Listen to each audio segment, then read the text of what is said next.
surmonter la peur face à des situations. J'aimerais partager avec vous sur la peur. J'aimerais fortifier quelqu'un. J'aimerais encourager quelqu'un à surmonter la peur face à des situations. Tout d'abord, j'aimerais définir la peur comme étant un sentiment normal, un sentiment qui se produit au niveau de notre âme. Et ces sentiments, ils se produisent lorsque nous nous sentons en insécurité. Et la toute première fois que l'homme a eu peur, c'est dans le jardin d'Éden. Je suis dans le livre de Genèse au chapitre 3, versets 8 à 10. L'homme a désobéi à Dieu, l'homme a péché et l'homme a eu peur et allait se cacher de la face de Dieu. Nous voyons que la peur a été engendrée par le péché. Et plusieurs choses dans nos vies peuvent nous faire peur. Par exemple, la peur de prendre des mauvaises décisions, la peur de travailler, la peur de se marier, la peur de l'éducation de nos enfants et la peur de mourir. Et nous voyons que la peur est l'une des portes d'entrée du diable dans nos vies. Pourquoi je le dis? Lorsque nous lisons le livre de Job, nous comprendrons que la peur est l'une des portes d'entrée du diable dans nos vies.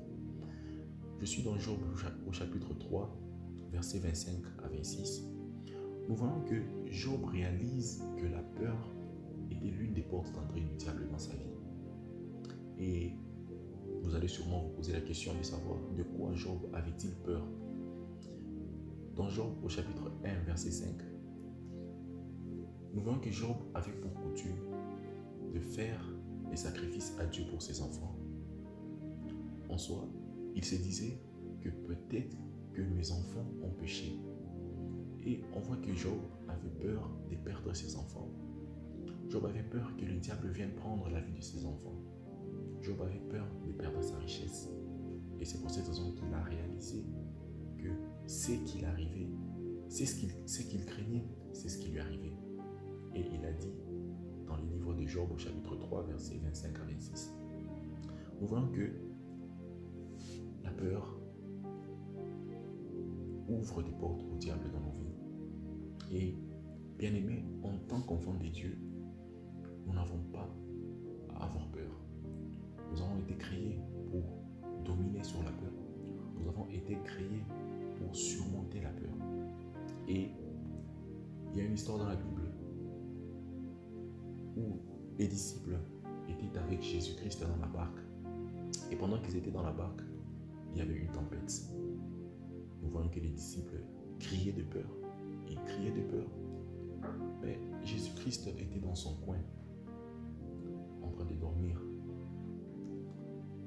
Par la suite, nous avons vu que Jésus-Christ a ordonné à la tempête de s'arrêter.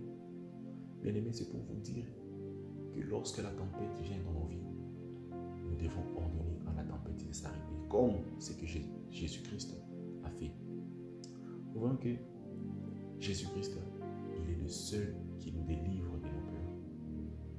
Comme je l'ai dit, lorsque la tempête vient dans nos vies, nous devons ordonner à la tempête de s'arrêter. Nous devons ordonner à la maladie de quitter nos vies lorsque nous tombons malades. Nous devons ordonner à cette montagne qui se dresse au-devant de nous de se jeter dans la mer. Bien aimés, les disciples ont eu peur parce qu'ils n'avaient pas réalisé qu'ils étaient avec l'alpha et l'oméga dans cette barque. Ils n'avaient pas réalisé qu'ils étaient avec la solution à tout problème dans cette barque. Aujourd'hui, je viens dire à quelqu'un, je viens fortifier quelqu'un, que Jésus-Christ est avec toi dans cette tempête. Dans cette tempête que tu traverses en ce moment-ci, Jésus-Christ est avec toi. Il est là. Et ordonne à cette tempête de s'arrêter comme ce que Jésus-Christ a fait. Bien-aimé, la seule façon de surmonter la peur face à des situations, c'est de se confier en Dieu. C'est de se confier en Dieu et de méditer sa parole. Vous savez, la Bible dit, confie-toi en l'Éternel, mets en lui toute ta confiance et il agira. Bien-aimé, confions-nous en Dieu, confions-nous au Seigneur Jésus-Christ. lorsque nous sommes dans des situations, des tempêtes, lorsque la peur vient dans nos vies, nous devons nous confier en Dieu, nous devons méditer sa parole et seul Dieu est capable de nous délivrer de cette peur. En soi, c'est la confiance en Dieu qui nous délivre de cette peur. Bien-aimé, je suis là pour fortifier quelqu'un de surmonter la peur face à des situations. Surmonte ta peur face à ces situations, des situations dans lesquelles tu traverses. Surmonte la peur. Confie-toi en Dieu et il agira.